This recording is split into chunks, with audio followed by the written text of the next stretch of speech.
Chapter 4. Now Solomon was king over all Israel. And these were his chief men: Azariah, the son of Zadok, was the priest; Eliareph and Ahijah, the sons of Shisha, were scribes; Jehoshaphat, the son of Ahilud, was the recorder; Benaiah, the son of Jehoiada, was head of the army; Zadok and Abiathar were priests; Azariah, the son of Nathan, was over those in authority in the different divisions of the country; Zabad, the son of Nathan, was priest and the king's friend; Ahishar was controller of the king's house; Adoniram, the son of Abda, was overseer of the forced work. And Solomon put 12 overseers over all Israel, to be responsible for the stores needed for the king and those of his house. Every man was responsible for 1 month and a year. And these are their names: the son of Hur in the hill country of Ephraim, the son of Dekur in Makaz and Shalbim and Beth Shemesh and Elam-beth-hanan, the son of Heston Arabbath, Soko and all the land of Hepher were under his control, the son of Abinadab in all Naphath Dor. His wife was Tephath, the daughter of Solomon. Bana, the son of Ahilud, in Tanakh and Megiddo, and all Beth-shean which is by the side of Zarethan, under Jezreel, from Beth-shean to Abel-Meholah, as far as the far side of Jokmeam, the son of Geber in Ramoth-Gilead.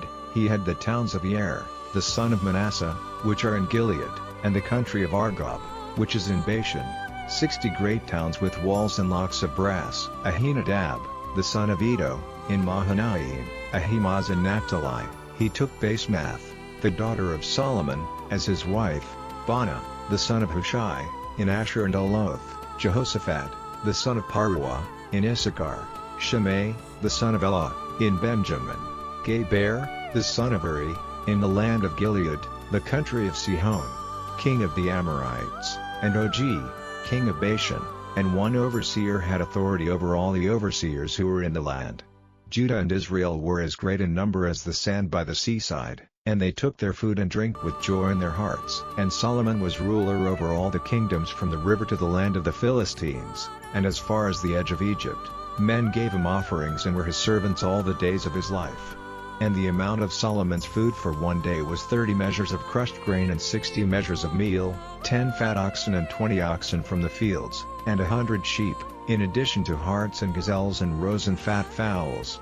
For he had authority over all the country on this side of the river, from Tiphsah to Gaza, over all the kings on this side of the river, and he had peace round him on every side. So Judah and Israel were living safely, every man under his vine and his fig tree, from Dan as far as Beersheba, all the days of Solomon. And Solomon had 4,000 boxed-off spaces for horses for his carriages, and 12,000 horsemen.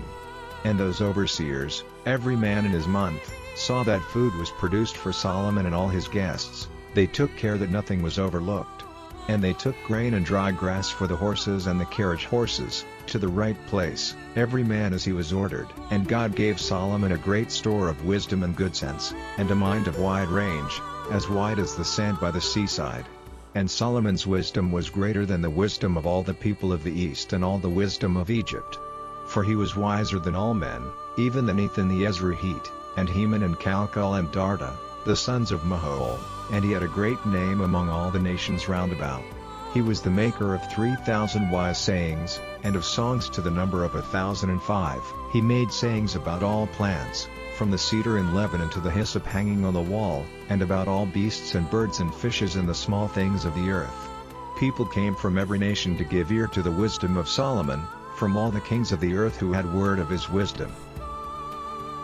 Chapter 5. Now Hiram, king of Tyre, hearing that Solomon had been made king in place of his father, sent his servants to him, for Hiram had ever been a friend to David.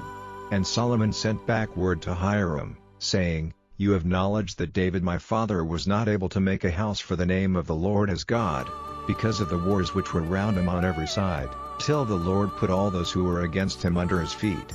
But now the Lord my God has given me rest on every side, no one is making trouble, and no evil is taking place. And so it is my purpose to make a house for the name of the Lord my God, as he said to David my father, Your son, whom I will make king in your place, will be the builder of a house for my name.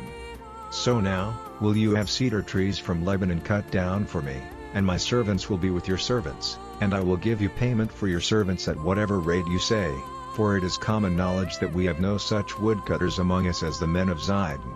And these words of Solomon made Hiram glad, and he said, "Now may the Lord be praised who has given to David a wise son to be king over this great people." Then Hiram sent to Solomon, saying, "The words you sent have been given to me.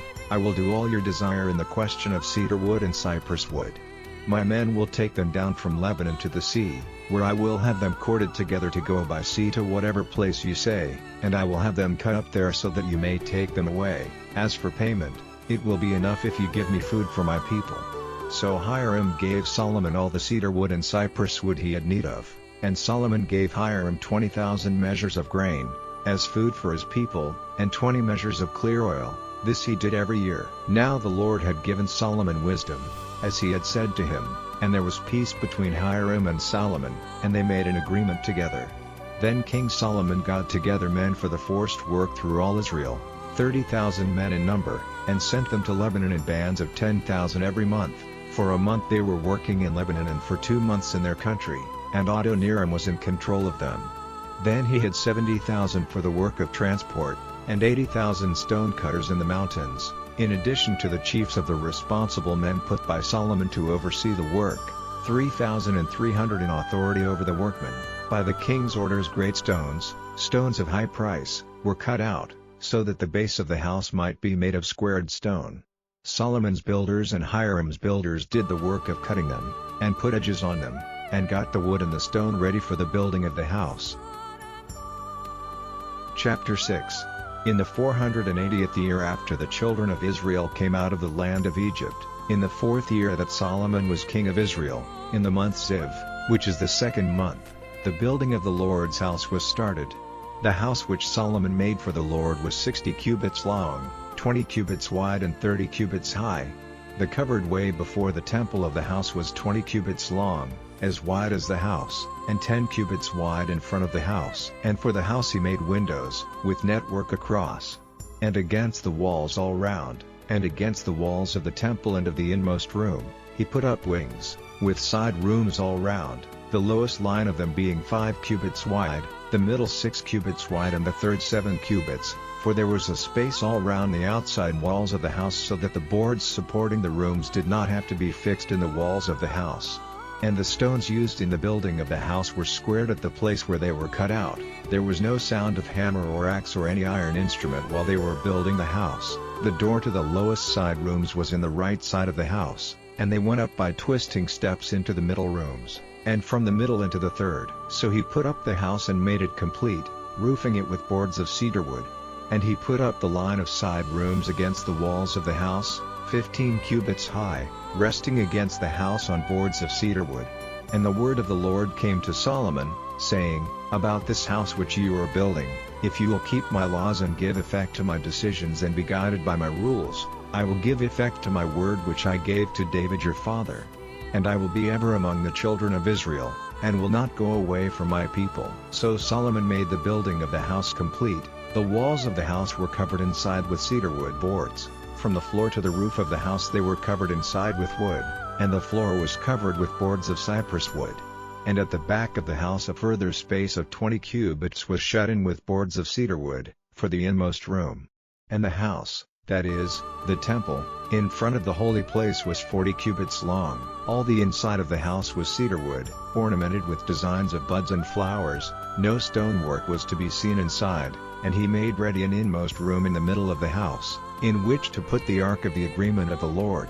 And the inmost room was 20 cubits square and 20 cubits high, plated over with clear gold, and he made an altar of cedar wood, plating it with gold. Solomon had all the inside of the house covered with gold, and he put chains of gold across in front of the inmost room, which itself was covered with gold. Plates of gold were put all through the house till it was covered completely, and the altar in the inmost room was all covered with gold. In the inmost room he made 2 winged beings of olive wood, 10 cubits high, with outstretched wings 5 cubits wide. The distance from the edge of one wing to the edge of the other was 10 cubits. The 2 winged ones were 10 cubits high, of the same size and form. The 2 of them were 10 cubits high. These were placed inside the inner house, their outstretched wings touching the walls of the house, one touching one wall and one the other, while their other wings were touching in the middle. These winged ones were plated over with gold. And all the walls of the house inside and out were ornamented with forms of winged ones and palm trees and open flowers. And the floor of the house was covered with gold, inside and out. For the way into the inmost room he made doors of olive wood, the arch and the door supports forming a 5-sided opening. On the olive wood doors were cut designs of winged ones and palm trees and open flowers, all of them, with the doors, plated with gold. Then he made pillars of olive wood for the way into the temple. The pillars were square, and 2 folding doors of cypress wood, with 2 leaves.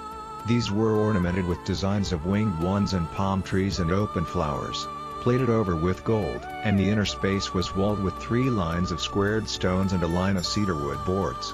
In the 4th year the base of the house was put in its place, in the month Ziv. And in the 11th year, in the month Bul, which is the 8th month, the building of the house was complete in every detail, as it had been designed. So he was 7 years building it.